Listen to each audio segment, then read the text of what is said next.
pessoal tá vendo já? Sim, Legal. Então hoje a gente vai comentar, né, sobre o livro segundo, capítulo 7, Retorno à vida espiritual, à vida corporal. São as perguntas 330 a 370. Tem um videozinho aqui de uma animação. A gente falando de corpo físico, né? Nada melhor do que a gente começar refletindo sobre o nosso processo de gestação.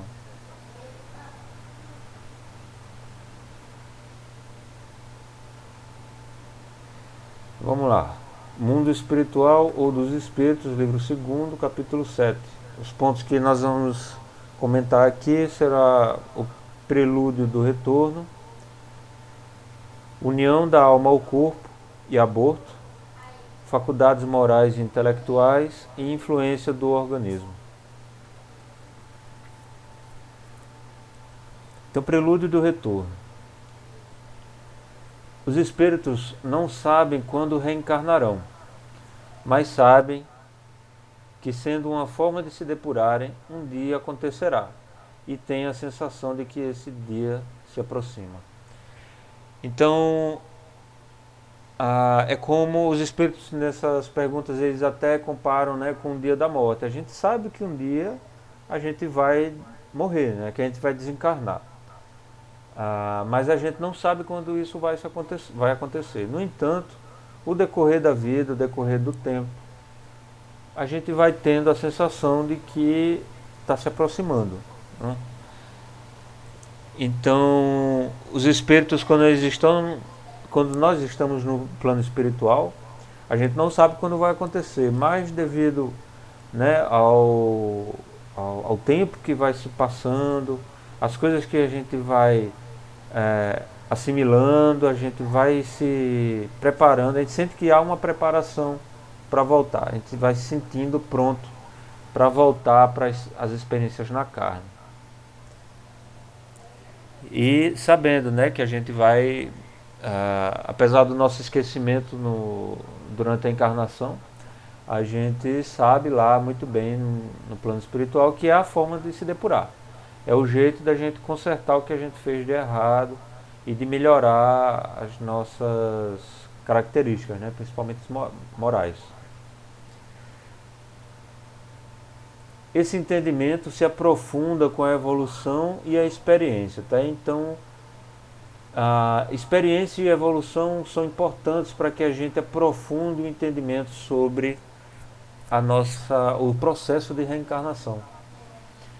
Com a evolução a gente vai despertando novas potencialidades, né, espirituais, novos sentidos, novas percepções. A gente também vai aprendendo, né, assimilando o conhecimento. A gente vai refinando o nosso padrão vibratório devido à nossa moralidade e também a experiência, porque tudo isso sem a experiência também não traria grandes avanços. Então, com a experiência, a gente tem mais um reforço para que esse entendimento, né, vá se completando, que a gente vá se aprofundando, tá? Compreendendo a importância e o processo da reencarnação.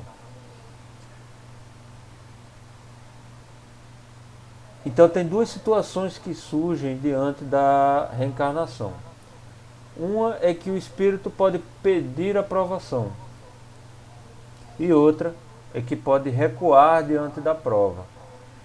Então, ao pedir aprovação, a gente pede a confiança, né? A gente pede que o crédito de receber determinado corpo, de nascer em determinada família e em determinado ambiente social, em determinadas circunstâncias, para que a gente passe, para que a gente seja provado e supere aquelas dificuldades que a gente precisa superar, que a gente precisa consertar, né? Os nossos mentores apostam em nós, né, com muita sapiência, eles sabem que nós podemos ou não cumprir, qual é o nosso alcance. Como também nós podemos recuar diante da prova, inclusive daquela, seja da que pedimos ou da que nos foi imposta por prova compulsória, né, que a gente vai comentar aí posteriormente. Então, disso decorre que o comportamento depende do nível da evolução, tá? Se a gente tem a capacidade de pedir uma aprovação, que não raro é muito difícil para o nosso nível, que a gente pode não suportar, e isso depende, mais uma vez, da evolução do nosso autoconhecimento, da nossa seriedade, da nossa vontade de evoluir, de superar, né, aquele problema que a gente semeou, que a gente criou. A estagnação sucumbe ao influxo da lei do progresso, certo? Posteriormente a gente vai estudar as leis naturais, e a lei do progresso é uma, e essas leis são irresistíveis. Você pode tentar parar por um tempo, né? Ficar estagnado por teimosia, por rebeldia. Vocês vão ver em livros casos de espíritos que passam séculos desencarnados, né? Nas zonas umbralinas, nas zonas de padecimento, que também alguns preferem chamar de depuração. Eu concordo com essa nomenclatura. Então a estagnação, né, ficar parado no processo de evolução, ela sucumbe à força, né, da lei do progresso. Vai chegar um dia que o sofrimento vai ser irresistível, vai ser insuportável, e a lei do progresso vence. E o jeito é voltar para a experiência na carne e encarar os erros que cometemos.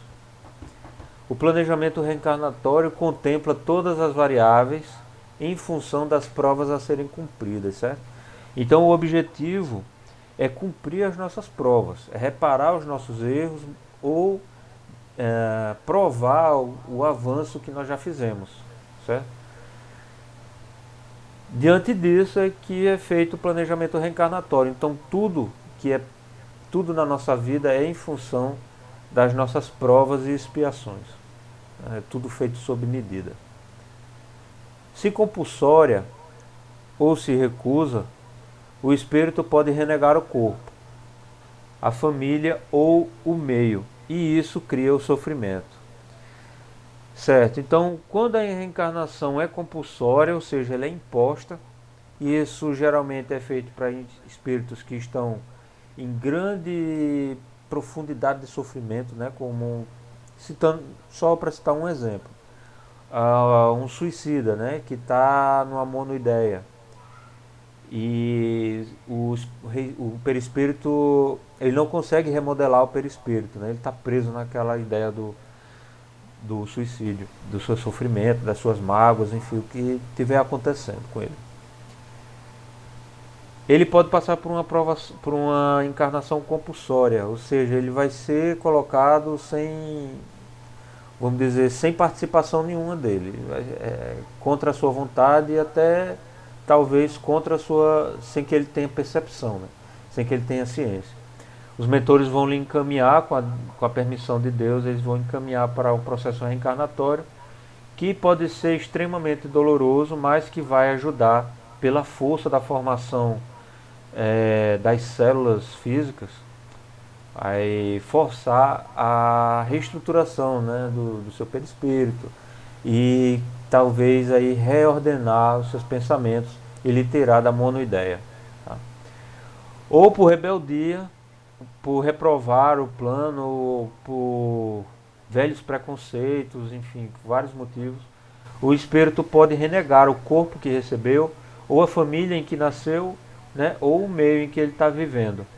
E tudo isso vai ser um sofrimento. E vocês vão ver que no livro, geralmente os espíritos chamam de punição, né, dizem que é assim que Deus pune. Então, na verdade, Deus não está bem punindo, né, de uma forma indireta. É por nós não respeitarmos a nossa essência divina, não nos submetermos ao que nos é construtivo, o que nos é salutar, que a gente venha a sofrer. Estou vendo aqui um bocado de comentário, deixa eu fazer uma pequena pausa. A Aninha comentou aqui, ou seja, aquele papo de não vou reencarnar mais é por ilusão, né? Porque vejo pessoas muito convictas e bem endurecidas nessa opinião.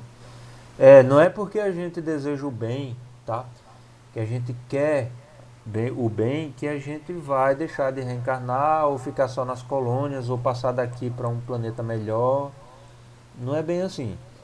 A gente tem que praticar o bem. Não basta só desejar. A gente tem que fazer e fazer muitas e muitas e muitas vezes até que ele esteja incorporado no nosso modo de ser.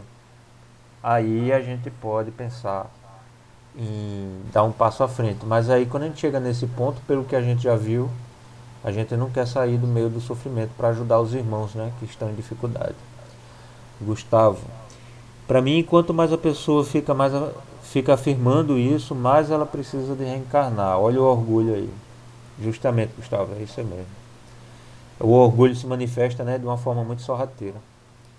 Camila, já vi gente até falando que é possível burlar a reencarnação. Caramba, velho. É, o jeitinho brasileiro até no processo de reencarnação. Ah, a minha aqui, quando tu souber onde é o esconderijo, pessoal, bula com bônus hora. Essa questão dos bônus hora fez sucesso no livro do,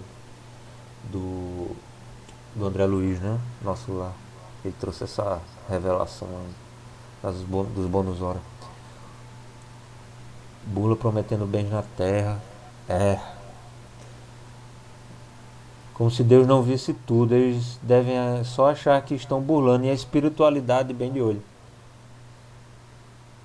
Camila, inclusive isso me lembrou uma frase do Papa João Paulo II, acho que foi dele. As pessoas vivem como se Deus não existisse, né? Como se a gente pudesse enganar, como se a gente pudesse passar a perna em Deus. Graça, será que existe preguiça em reencarnar? Parece que tem, Graça. Parece que tem, sim. No mínimo, rebeldia tem. Ô Daniel, boa noite, pessoal. Aproveitar que meu nome veio à tona aí e fazer só uma colaboraçãozinha aqui. Essa ideia que nós temos de que somos um espírito habitando um corpo por um tempo, devemos deixar isso bem claro, que aí foi uma ideia desenvolvida a partir de Kardec, desses estudos, dessas ponderações e da codificação como resultado. Mas à época de Kardec, a ideia reinante era que éramos um corpo que detinha espíritos. Então, não era um espírito único. Podia habitar mais de um espírito nesse corpo. Daí algumas pessoas, eles considerarem que algumas pessoas eram extremamente inteligentes, mas com a moral não tão elevada. Então, eles achavam que a inteligência estava atrelada a um espírito e a moral a um outro espírito, e assim o decorrer das suas características emocionais e psicológicas. Então, só frisar isso. A ideia reinante, à época de Kardec, não era somos um espírito habitando um corpo, mas um corpo com espíritos habitando. Exatamente, Graça. Inclusive aqui tá, eu vou comentar na questão 338 que ele fala justamente disso aí. É, só ressaltar aqui um comentário do Rafael Ávila. Tipo, não vou reencarnar no Brasil como se a pessoa fosse superior, né? Pois é, a gente discorda de coisas, de problemas do Brasil. No entanto, a gente está aqui, tá? Então a gente está aqui, não, a gente não pode esquecer disso. Se a gente está aqui é porque a gente precisa estar aqui. A gente não pode usar a palavra merece, né? Como se, eu estou aqui porque Deus está me punindo, né? Mas na próxima eu não venho mais, não sei o quê. Então a gente não tem controle disso não.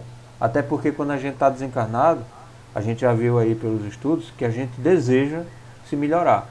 Então, independente se é no Brasil ou em Botsuana ou no Japão, não importa, é para onde for melhor para a gente se desenvolver, né?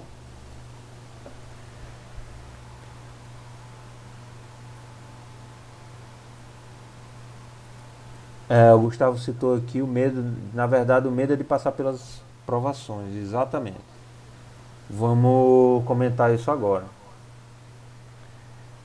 Botsuana, Rafael, apareceu aqui na mente, né? Eu fui falando, foi automático. É, Kardec elaborou a questão 338 como se um embrião fosse gerado e depois Deus designasse um espírito. Mas não ocorre assim. Do código genético ao ambiente social, tudo é planejado previamente. Então vamos lá, como a Graça já falou, né? Existia uma ideia que se comentava bastante na época de Kardec e que era bem equivocada, né? Acontece na verdade é o contrário. O espírito é designado para um corpo é gerado em função daquele espírito. Então, o nosso código genético, a família, o ambiente social que a gente vai nascer, as condições econômicas, tudo ah, um projeto reencarnatório muito detalhado, de alta inteligência, para que nossas provas sejam cumpridas, né? Que nós sejamos testados também. Então, quando a gente passa as coisas na nossa vida, quando a gente está estudando isso aqui, a gente tem que entender melhor a nossa vida, né? Porque a gente está aqui para onde a gente vai. Então, que a gente tem em mente, tudo que a gente passa foi programado, ou tem um fim útil no mínimo, né? Sempre vai ter uma autorização que vem de lá de cima, né? Que vem das altas inteligências, para que a gente passe por todas as situações da nossa vida, tá? As situações que nos ensejam, claro, que nos ensejam adiantamento, aprendizado, né?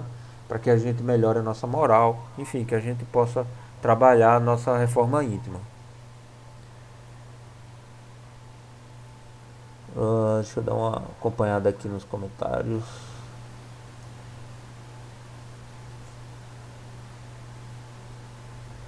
A Camila Freire concordando com o Gustavo, tem todo o processo de esquecimento e perturbação, vamos estudar isso já já, não deve ser um processo agradável. Não, pelo jeito não é mesmo. O Eduardo, e quem sai do país para fugir da provação? Será que isso estava no planejamento reencarnatório ou faz parte do livre-arbítrio? Pois é, né, Gustavo? Desculpa, Eduardo. Como foi essa decisão? Será que foi decidida antes? Será que a pessoa tomou uma decisão séria dessa de forma frívola, assim? Eu acho que não. Uma decisão séria dessa provavelmente foi planejada. Alguém abriu o som. Fui eu, Dan. Lembrando, né, do nosso encontro passado, que a gente falou sobre reencarnação. É um estudo prolongado sobre reencarnação, como vocês estão vendo. A gente discutiu de que o que é planejado são os principais eventos da nossa vida, né? As principais tarefas que a gente vem para desenvolver. O resto, os demais, vêm, né, dessa tomada de atitude, dessa nossa escolha.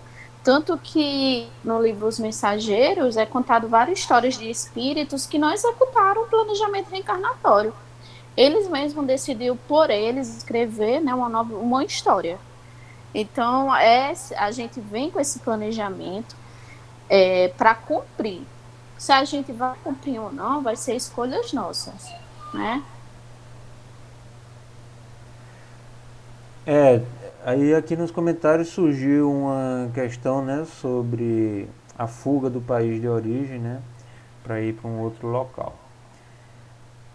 Então, é muito difícil a gente estar dizendo do lado de cá, né? Quando a gente está encarnado, a gente tem um conhecimento, um entendimento muito tolhido, a gente não sabe quanto as coisas se passam do outro lado. Mas a gente, assim, em complemento a essa ideia, tá? É possível que tenha sido decidido que em determinado momento a pessoa mudaria de país para continuar desempenhando suas funções, porque lá seria um ambiente mais propício. Isso pode estar planejado também, né?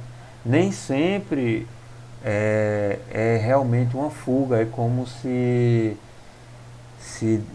fosse o momento de decidir, olha, aqui não dá mais. Eu tenho que ir para um local que eu tenho minhas missões, eu tenho minhas metas, né, a cumprir, e eu tenho que ir para um determinado local que lá e lá eu vou poder desempenhar, eu vou poder buscar. Não quer dizer que lá a pessoa vai ser bem recebida porque foi planejada, nem que vai ser mal recebida porque foi uma fuga das provações que passava no local em que vivia, né? Então tem muitas coisas, muitas variáveis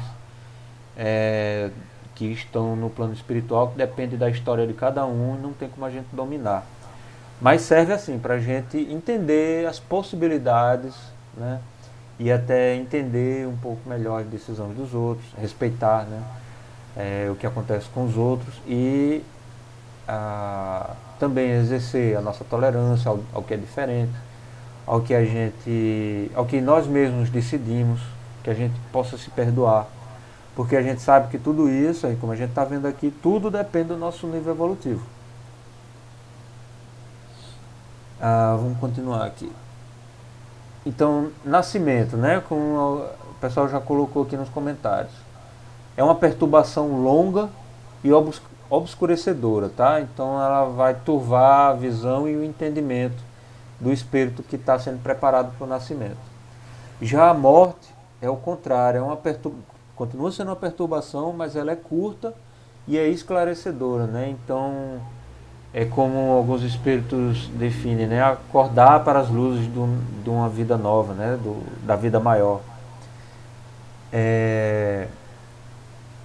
Então imagina, são espíritos, né, desencarnados que já recuperaram as suas faculdades espirituais, né, de flutuar, de ir e vir, de viajar à velocidade do pensamento, de se comunicar com a velocidade do pensamento, de não sentir dor, nem frio, nem fome, nem cansaço, dependendo, claro, do seu nível espiritual, do seu nível evolutivo. Mas nascer vai ser uma experiência que lhe obscurece, né? Que tolhe esse indivíduo, esse espírito, ele vai perder, ele vai sentir suas faculdades sendo, como é que eu posso dizer, sufocadas, né? Comprimidas até o ponto que elas vão desaparecendo e ele entra como que num sono, sabendo que vai perder aquelas capacidades. Já para a morte é uma perturbação que vai ser bem mais curta, ela não requer tanto preparo e ela vai ser esclarecedora, porque aquelas faculdades espirituais que estavam tolhidas durante a encarnação, elas vão reaparecer e vão continuar, e vão começar a vamos dizer, se desenrolar novamente, né? E aí o espírito pode, entre aspas, curtir novamente, ser um desencarnado e sentir a fluidez do seu raciocínio, da comunicação, né, da velocidade do seu deslocamento. Camila Freire aqui perguntou, é dito que essa perturbação acontece quando o corpo se desenvolve. Eu entendi que dura os 9 meses de gestação, é isso? Vamos já conversar, Camila. Segura mais um pouquinho, a gente vai chegar. A incerteza, a incerteza sobre todo esse processo, tanto na morte quanto no nascimento, além de punir, entre aspas, tá? Porque é uma forma de sofrimento que a gente passa, explica o comportamento ansioso ou revoltado, tá? Então o espírito que se demonstra ansioso para reencarnar, ou ansioso no momento da morte, ou revoltado com a situação, se deve à incerteza, é por não saber o que é aquilo, qual é o processo, o que é que ele implica, o que é que vem depois, tá? E o medo de atravessar o processo, né? Como a gente sabe, é difícil, pode ser um pouco difícil para a gente que está encarnado entender o medo de nascer, a ansiedade de nascer, mas é mais fácil a gente entender o processo do desencarne, né? O processo da morte a gente sabe que assusta bastante, a gente tem um instinto de preservação que nos distancia dessa ideia de morrer. Então, sonhos, despedidas e o acesso pelo padrão vibratório, tá? São algumas questões, eu condensei aqui numa uma frase curta. Então, nós temos experiências espirituais nos momentos dos sonhos, né, que a gente vê pessoas que a gente não conhece, que a gente vê pessoas que conversa com pessoas que já partiram ou com pessoas que estão distantes de nós, né? E que muitas vezes são sonhos lúcidos e às vezes vêm se materializar, né? Vêm se confirmar enquanto a gente está em vigília, né? Quando a gente está acordado. Despedidas, né? Em sonhos e o acesso, né, a visitas no plano espiritual. Então tudo isso, qualquer experiência que a gente tenha enquanto a gente está encarnado, depende necessariamente do nosso padrão vibratório. A não ser, vou fazer até um parêntese aqui, o único jeito da gente independer do padrão vibratório é o equipamento mediúnico, tá? Quando a pessoa tem um equipamento mediúnico, as coisas acontecem meio que independente da vontade, tá? A ordem vem de cima. Quando o fenômeno é autorizado lá em cima, ele acontece, o equipamento mediúnico não escolhe, tá? Mas assim, a gente vê que o nosso padrão vibratório ele vai influir nessas experiências, porque aí quanto mais alto o nosso padrão vibratório, significa que a nossa energia está refinada e mais condizente com o padrão dos nossos mentores. Isso nos aproxima de uma vida mais espiritualizada, o que implica na afinidade com o plano espiritual, né? Isso vai nos aproximar. Aqui, Camila, vamos conversar sobre essa parte. O processo da encarnação. Vocês estão vendo aí uma obra de arte, tá? Isso foi feito com uma canetinha no celular, bem rapidinho. Vamos lá. No primeiro quadrinho aqui, vocês estão vendo duas entidades conversando, né? Supostamente desencarnados, tá? À direita está um mentor, está com a auréolazinha aí só para diferenciar. Eles não andam necessariamente com auréolas por aí. E o encarnante, né, o espírito que está se preparando para encarnar aqui à esquerda. Vocês estão vendo que ele está de braço cruzado. E eles estão discutindo um plano aí que deve ser bastante complicado de reencarnar, tá? Então, desde o código genético, ou seja, sua configuração anatômica, suas condições de saúde, até o meio em que ele vai nascer, e até a época do ano, né? Tudo é muito bem decidido, tudo é muito bem pensado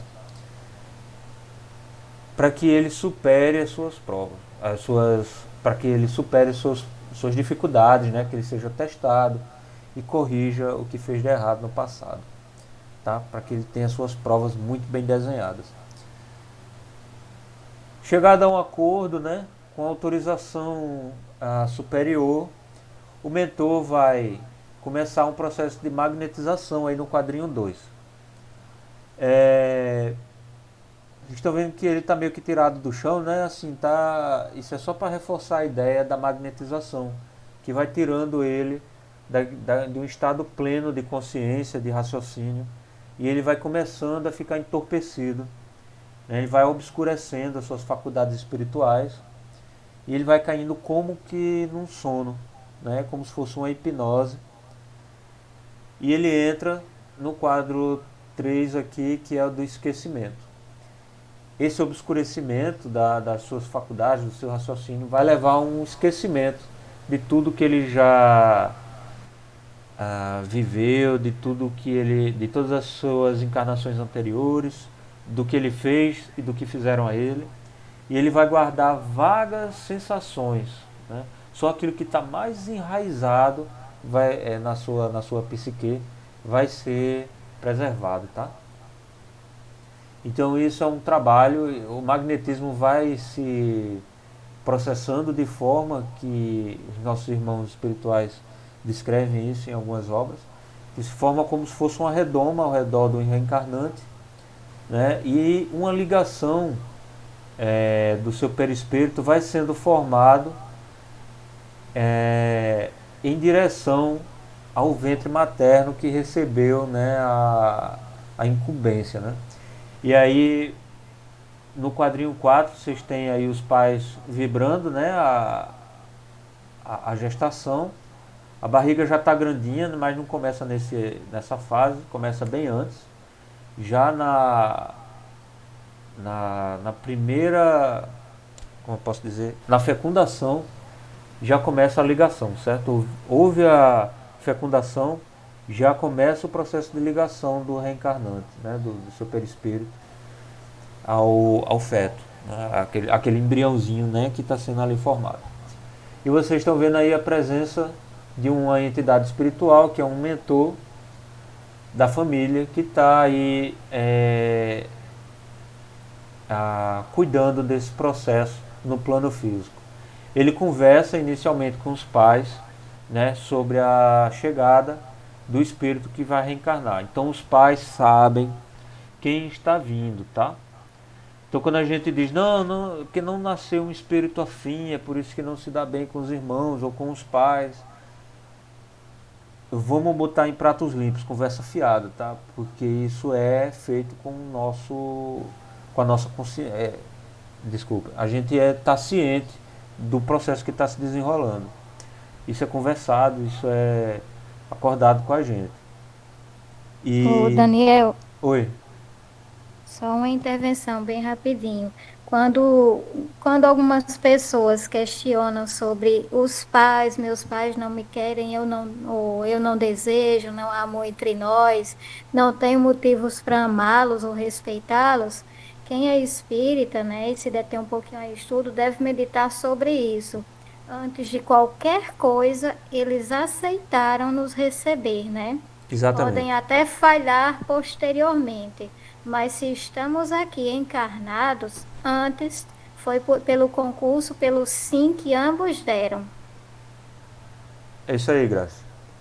E quando o espírita lê, né, as lições sobre a, a família espiritual e a família, como chama? A família no plano físico, né?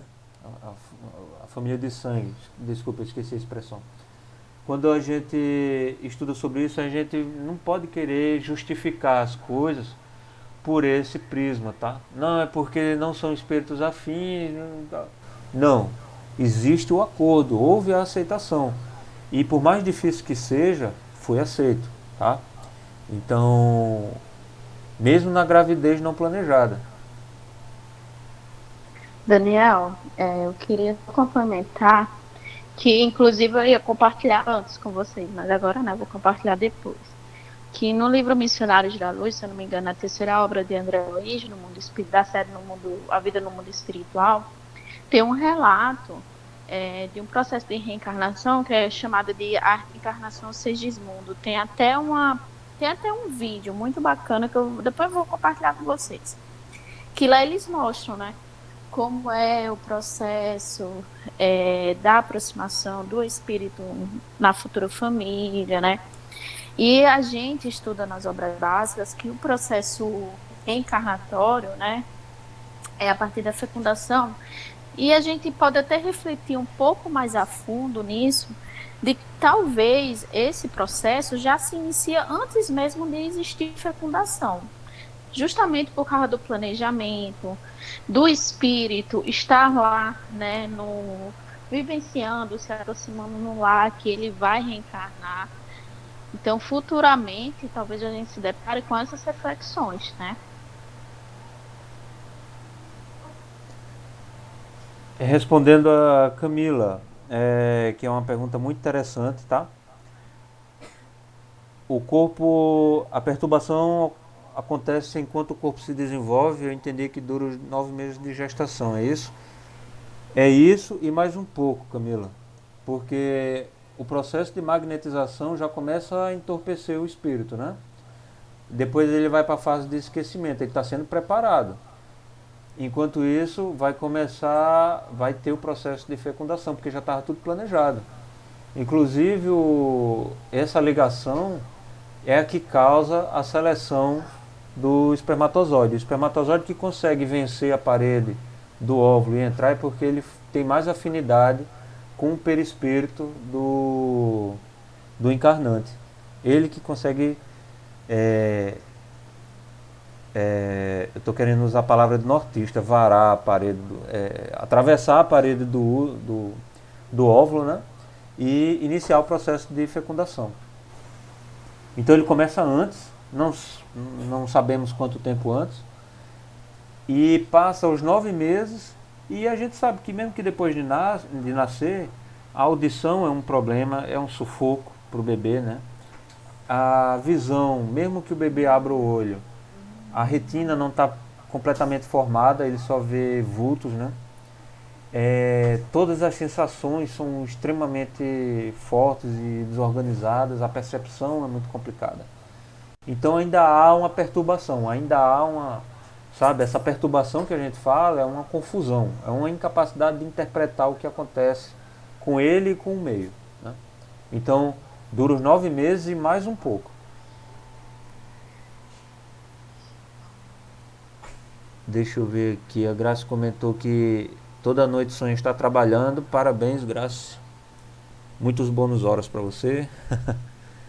A Débora Guerra, existe alguma explicação para os bebês prematuros? Estão muito ansiosos para chegar?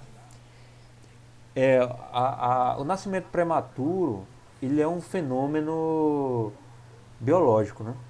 Então, o espírito ele não consegue, vamos dizer assim, forçar esse processo. Mas pode ter o bebê prematuro, geralmente ele é planejado, né? Porque é uma situação de risco e vai ser uma provação tanto para o encarnado, né, para o encarnante, quanto para os pais também, né? E de repente isso pode ter outros desdobramentos, né, para a família, para pessoas que estão no entorno. Então isso é muito bem planejado. A coisa do bebê prematuro não é só por ansiedade daquele que está encarnando, né? Até porque pela palavra dos espíritos, aparentemente a maioria fica ansioso para encarnar, sabe?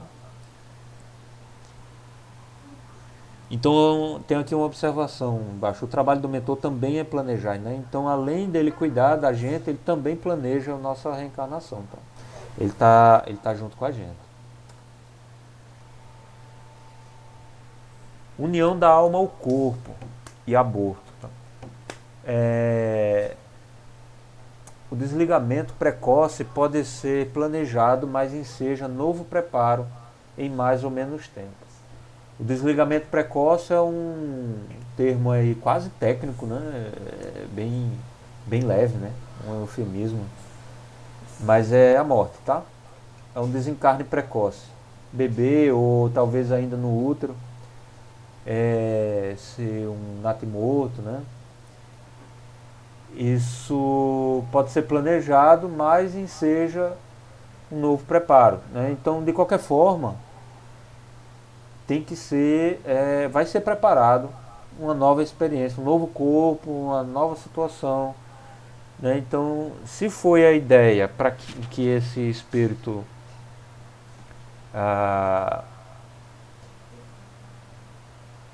desencarnasse antes de nascer ou logo após nascer, né? Um ciclo de vida orgânica bem curto, então, claro, o planejamento foi reduzido. A ideia era que aquilo acontecesse. Então, para os pais, não tenham dúvida que para os pais também tem uma implicação. Os pais entraram nesse planejamento, tá? E aí essa coisa do tempo, mais ou menos tempo, é para a gente saber, para a gente ter consciência de que quanto tempo leva para ir e voltar depende de cada um, depende das situações, das provas, né? Qual é a ideia da sua reencarnação.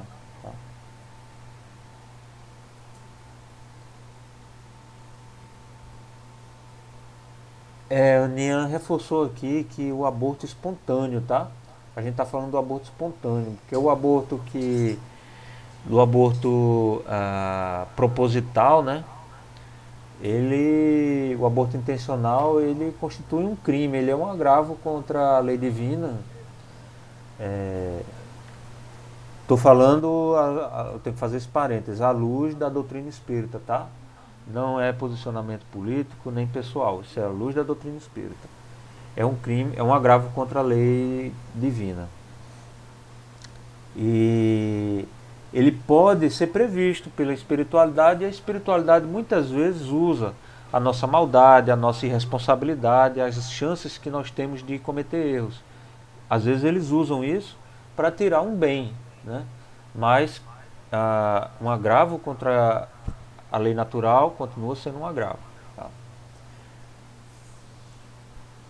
Só para fazer um parênteses em relação ao aborto que a gente chama de delituoso, né? Que é o aborto criminoso.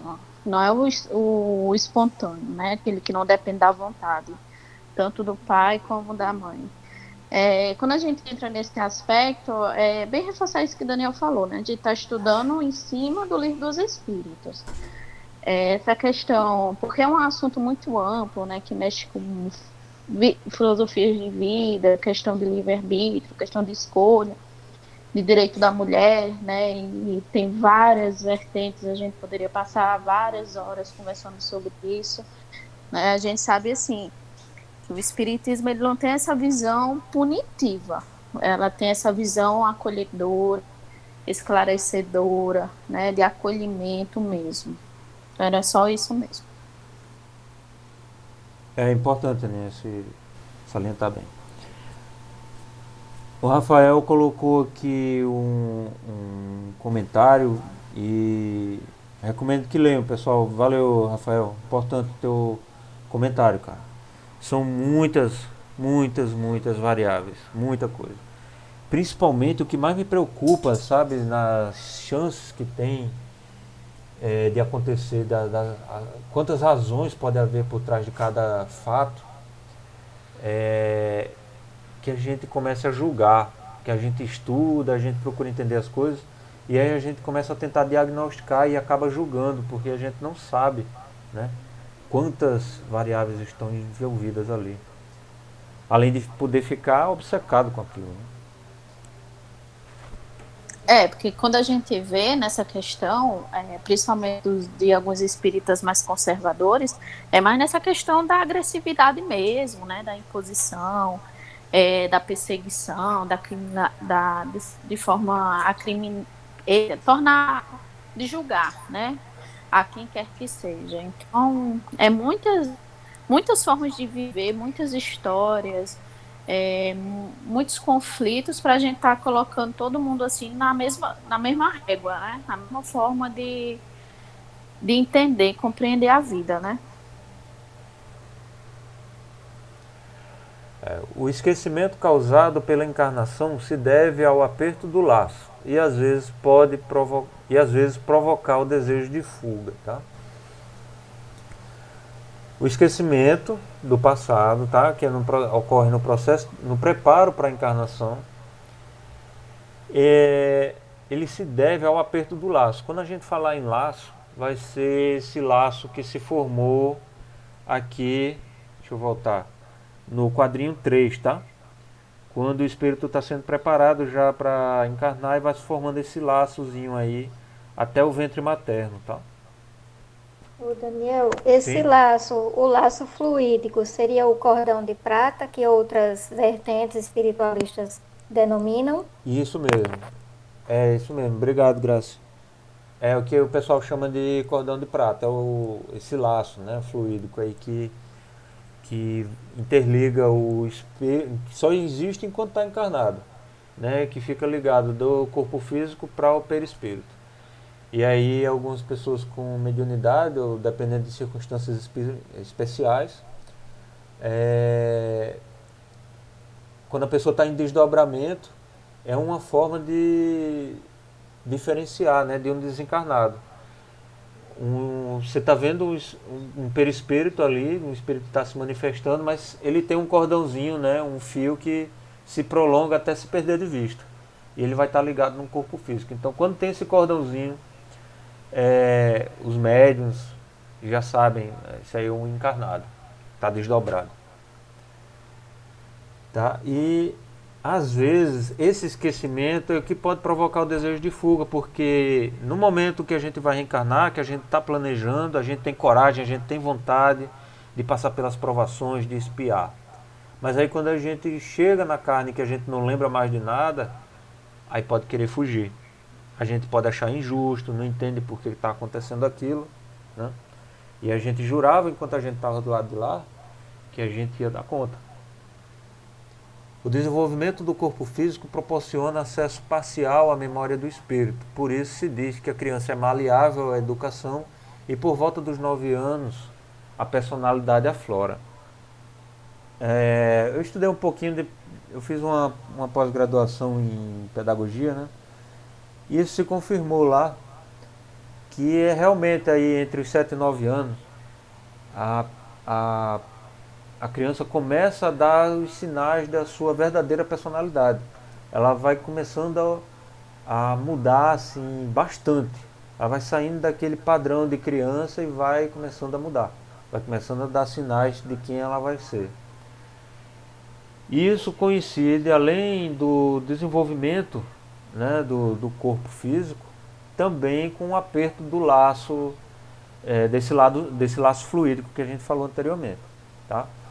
À medida que esse laço vai se apertando, vai ficando mais denso, ele aproxima, né, o espírito do corpo físico, ele promove uma sintonia melhor e com isso também a personalidade do espírito, a verdadeira personalidade vai começar a se manifestar. Tá? Então por isso eu coloquei aqui uma imagem no cantinho da tela, essa imagem com fundo preto, que é o desenvolvimento do cérebro, tá?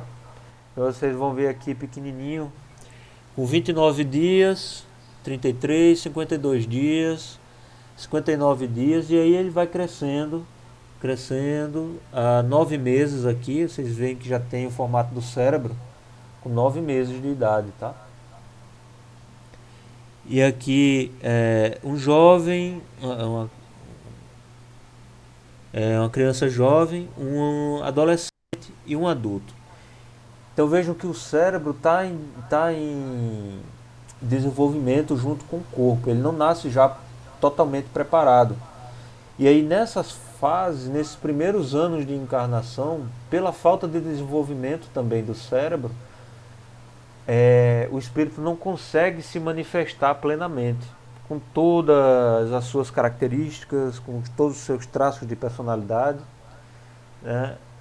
Por um impedimento físico mesmo.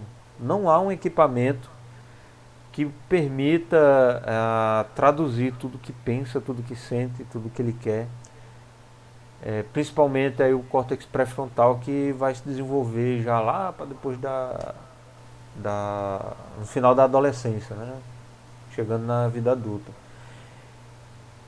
Que é responsável pela faculdade de crítica, principalmente, né? Pela nossa capacidade de fazer escolhas mais acertadas. Então não é só um amadurecimento do espírito, é um bloqueio mesmo biológico, né? Físico. E isso é importante, isso faz parte de todo o planejamento, porque é uma fase em que o espírito está sendo preparado para a encarnação. Ele está sendo educado, ele está tendo as suas más tendências corrigidas, né? Pelo menos é assim que a gente espera que aconteça.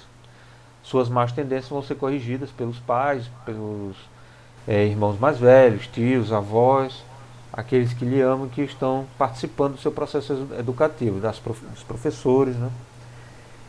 E aprendendo, né, rapidamente, por outros fenômenos biológicos também que proporcionam esse aprendizado acelerado. E aí chegar à vida adulta, já com suas características, sua personalidade já mais aflorada e com um esquecimento, vamos dizer assim, remediado pelo processo educativo. Tá? Então isso vocês veem que é realmente uma prova a gente estar reencarnado, porque a gente não lembra de nada, a gente tem que ser como que reescrito, mas tem algumas reminiscências, principalmente das nossas teimosias, das nossas más vontades. E só uma frasinha aqui sobre o aborto. Tá? O aborto só se justifica para salvar a vida da mãe. Essa é a maior lição da doutrina espírita sobre o aborto. Tá? Ele só se justifica quando for para salvar a vida da mãe. Motivo é melhor salvar uma vida, a vida de um ser que já existe do que de um ser que ainda não existe. Tá? Então, já que a mãe já é vivente, já está encarnada, já foi educada, já passou por todas as experiências e houve um cumprimento de várias missões, é melhor do que aquele que nem começou a sua jornada. Né? Então, ele pode ser reencaminhado para uma nova experiência. Quem abriu, fica à vontade. Se fui eu. É nessa questão do não existir em relação em comparação aos anos de vida da mãe, né? Porque a mãe geralmente já está adulta, tem outros filhos, né? Que na maioria das vezes são muito dependentes da permanência dela.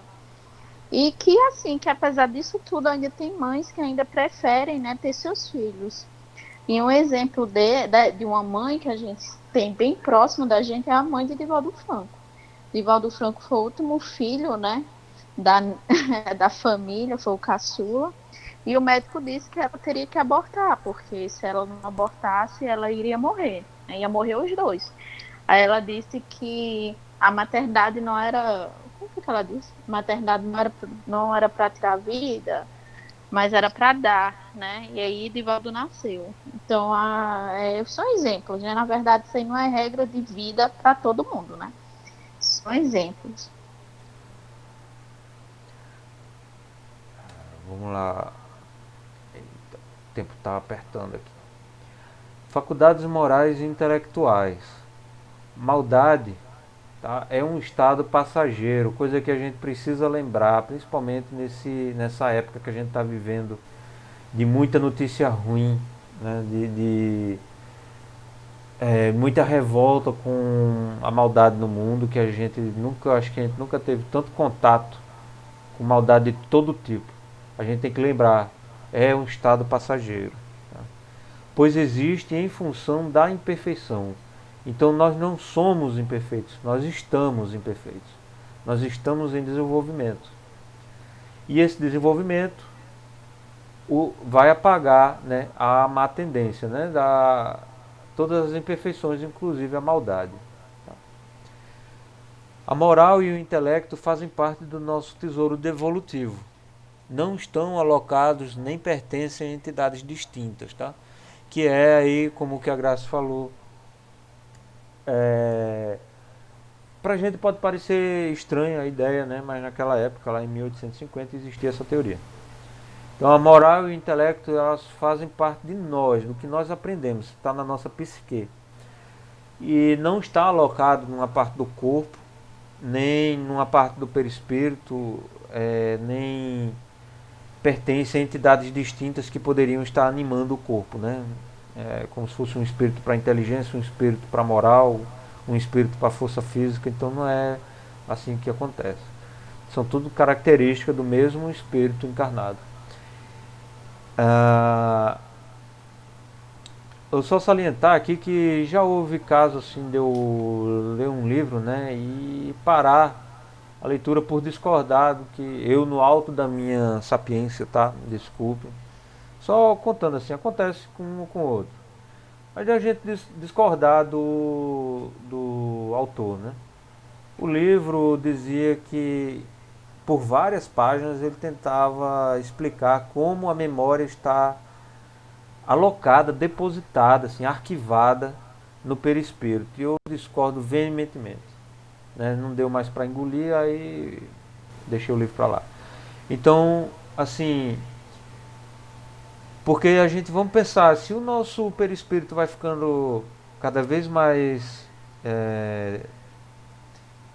sofisticado, menos denso, né? Ou seja, vamos dizer, para comparar com o ar, mais rarefeito, ele vai perdendo matéria, ele vai perdendo densidade. Mas se ele está perdendo a matéria, se ele fica menos denso, quer dizer que uma parte da nossa memória está sendo perdida, né? Ou a nossa moralidade ou o nosso intelecto, se estivesse atreladas ao perispírito, a gente perderia, e na verdade é o contrário. Quanto mais rarefeito, quanto menos denso é o nosso perispírito, mais a nossa memória, a nossa moral e o nosso intelecto desabrocham, né? Eles vêm com muito mais intensidade, força e controle, né? Então é uma afirmação muito equivocada que parte de uma observação parcial. E uma ideia bem antiga, já que a gente já ultrapassou. Evoluímos em aspectos diferentes em cada encarnação. Por isso, o atraso em um ou outro aspecto não denota necessariamente inferioridade, mas a predominância comportamental, sim.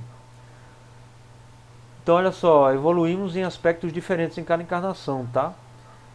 Eu fiz questão de focar nisso aqui porque é o seguinte: a gente procura muitas vezes julgar, do jeito que a gente tenta julgar através dos nossos conhecimentos de espiritismo, a ação dos outros, a gente também tenta julgar o nível de inferioridade de cada um e comparar e tentar entender qual é o nível de evolutivo que cada um está. Fulano está muito atrasado, ciclano é muito adiantado. Avançar em certos aspectos, não só moral e intelecto, mas o desdobramento dessas duas características. Paciência, o amor, o carinho, a atenção, assim como o conhecimento de ciências, de artes, né, o conhecimento sobre o mundo, o autoconhecimento, o autocontrole, tudo isso é uma gama gigantesca de conhecimento que a gente tem que assimilar. E em cada encarnação, dependendo das experiências que a gente passa, do planejamento que foi feito e das nossas próprias tendências, da nossa história, a gente vai desenvolvendo características e assimilando entendimentos, certo? Conhecimentos. Então isso marca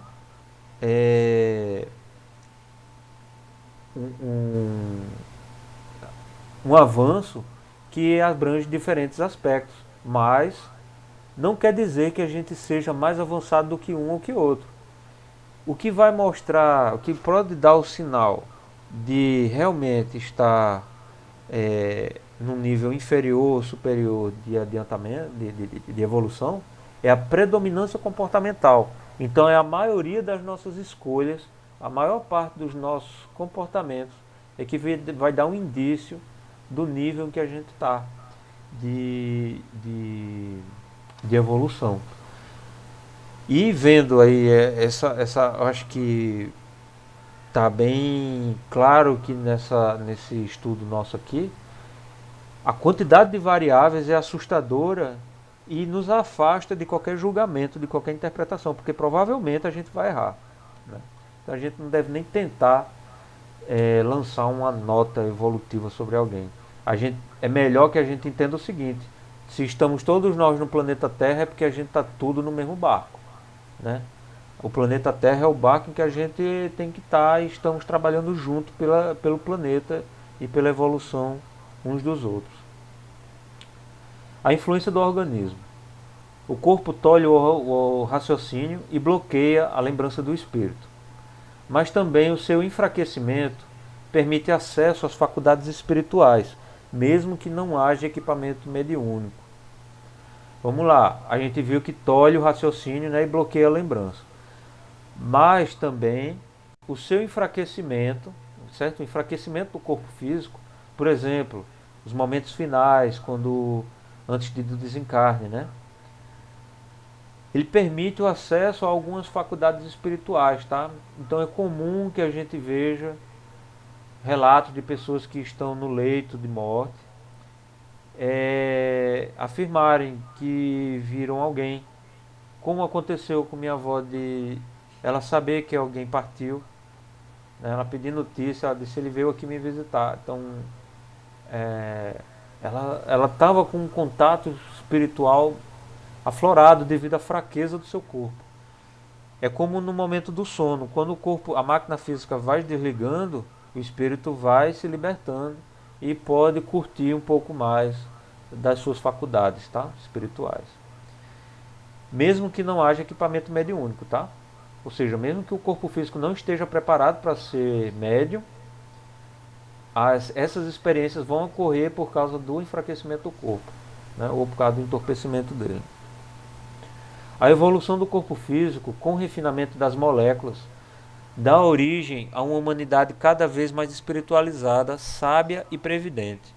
Ou seja, vocês vão ver que com a nossa evolução, não só como espíritos, mas também como espécie, vai haver um refinamento das nossas moléculas. O corpo fica mais leve, fica com a matéria menos densa, e isso vai dar origem a uma humanidade mais espiritualizada, sábia e previdente, que é uma conclusão lógica, porque a gente vai levar uma vida mais espiritualizada. Nós vamos ter um contato mais íntimo, né, com o nosso lado espiritual. Pelo mesmo princípio que a gente falou aqui do adoecimento, do enfraquecimento ou do sono. Né? O corpo será mais frágil, né, será menos denso. Grandes gênios apresentam disfunções, tá? E isso pode se relacionar com problemas físicos, esgotamento ou falta de desenvolvimento do espírito. Então, é normal, até a gente está assistindo uma série que fala de uma garota que é um gênio, né? Ela tem grande inteligência, uma grande capacidade de raciocínio lógico, no entanto, ela tem disfunções, certo? Ela tem dificuldade de lidar com diversas situações em sua vida. Essa dificuldade pode advir de problemas físicos, ou seja, pode ser gatilhos metabólicos ou físicos mesmo, cerebrais, que vão fazer com que essa pessoa genial tenha más tendências ou desenvolva problemas, doenças geralmente mentais ou nervosas. O esgotamento, que também pode ser por causa do grande esforço, né, atinge um nível de fadiga, de esgotamento físico, ou falta de desenvolvimento do espírito. Então é um espírito que se aprimorou muito no lado intelectual, mas deixou a moralidade de lado, né? Ou se permite ainda a muitos vícios, né? Más tendências, e não conseguiu superar.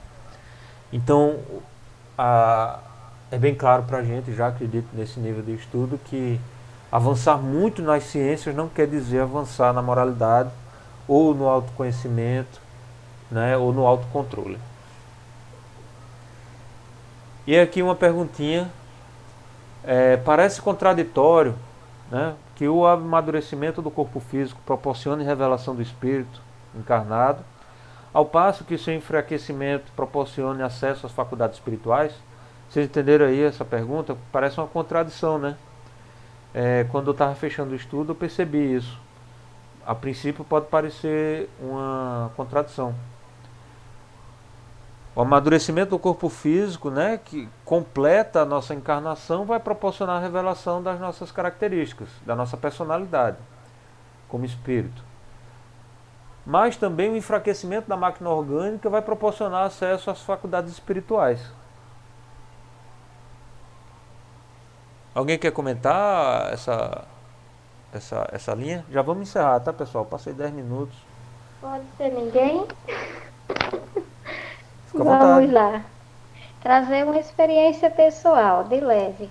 Mas eu já sou diabética e tenho alguma série de problemas orgânicos decorrentes. E uma coisa que é notório para mim, além da mediunidade ostensiva, mas quando eu tenho períodos de crise, quando o meu organismo fica bem mais debilitado, quanto mais debilitado, mais a minha mediunidade fica aflorada, eu fico à flor da pele. Então, eu não sei se tem outras pessoas aí que possam trazer esse relato para confirmar ou mesmo contradizer, mas é algo notório para mim. A visão, a audição, tudo se dilata de uma forma que, quanto mais frágil o meu corpo, mais entre mundos eu me sinto. Então, já cheguei a períodos de não conseguir distinguir o que era cá e o que era lá. Tudo era aqui e pronto. mesmo sendo a esfera espiritual. E é tão contraditório, ao mesmo tempo algo tão bom, que você vivencia as duas experiências com uma lucidez imensa, tamanha que você não é sequer capaz de explicar para as outras pessoas. Obrigado pela tua contribuição, Graça. É, esse relato que você trouxe é precisamente o que acontece. Então, isso aqui que eu coloquei não é bem uma contradição, tá? É uma questão de interpretar o que acontece. Quando o corpo amadurece, que o processo de encarnação se completa por volta entre os 7 e 9 anos, a, as características, né, as lembranças, então as memórias profundas do espírito, ela vai se revelar. Ele vai começar a manifestar. Até porque o desenvolvimento físico vai permitir isso. Né? Ele não está mais tão, vamos dizer assim, num corpo tão debilitado.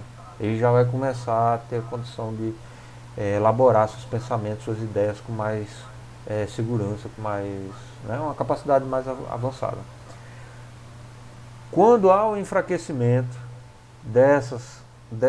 da máquina física, o que se liberta são as faculdades espirituais. Então é a capacidade da visão espiritual, né, da audição, da percepção, né, que a gente, como espírito, não tem visão e audição, a gente tem uma percepção de tudo que acontece ao redor, né, das mensagens, das ideias que lhes são transmitidas, né, de tudo que está à sua volta. E como a Graça comentou, realmente, no caso ela já tem isso acontece com muita ostensividade porque ela tem um equipamento mediúnico, né? Ela tem um corpo apropriado para interação mediúnica e mais um enfraquecimento do seu metabolismo vai proporcionar uma libertação mais intensa, mais forte e que por conta do equipamento mediúnico vai fugir do seu controle e às vezes ela nem quer, né, Graça? E vai acontecer suas visões, suas percepções, talvez até diálogos que ela nem buscava e chega, né? É algo extremamente confortável e agradável. E é como Certo. você disse, para ver é como se enxergasse em 360 graus e com foco baseado no pensamento. Para o lado que eu desejo enxergar, eu estou vendo, mas ao mesmo tempo eu também consigo ver os 360 graus. Vai pelo foco do pensamento.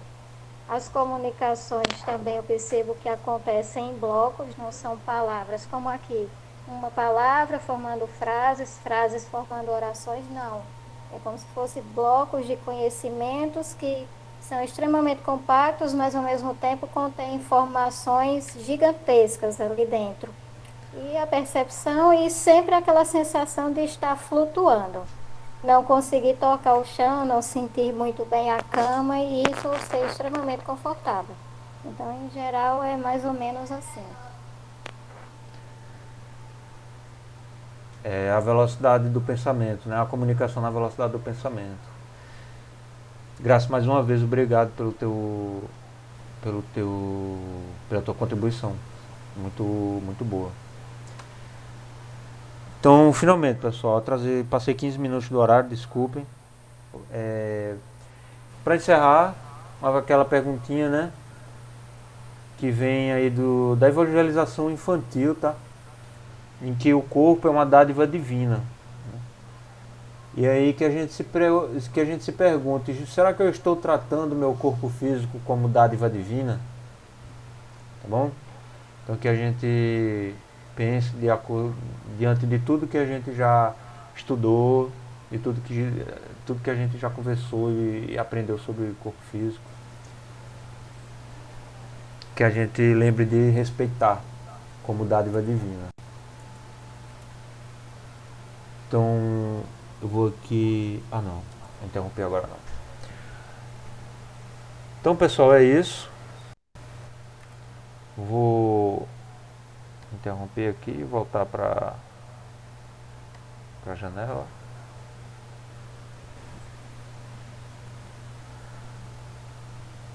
Tudo bem?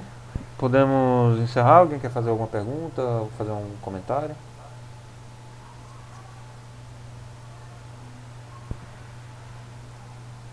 Acho que não, né?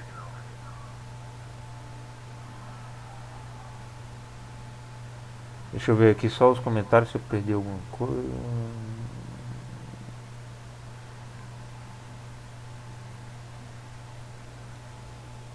Beleza.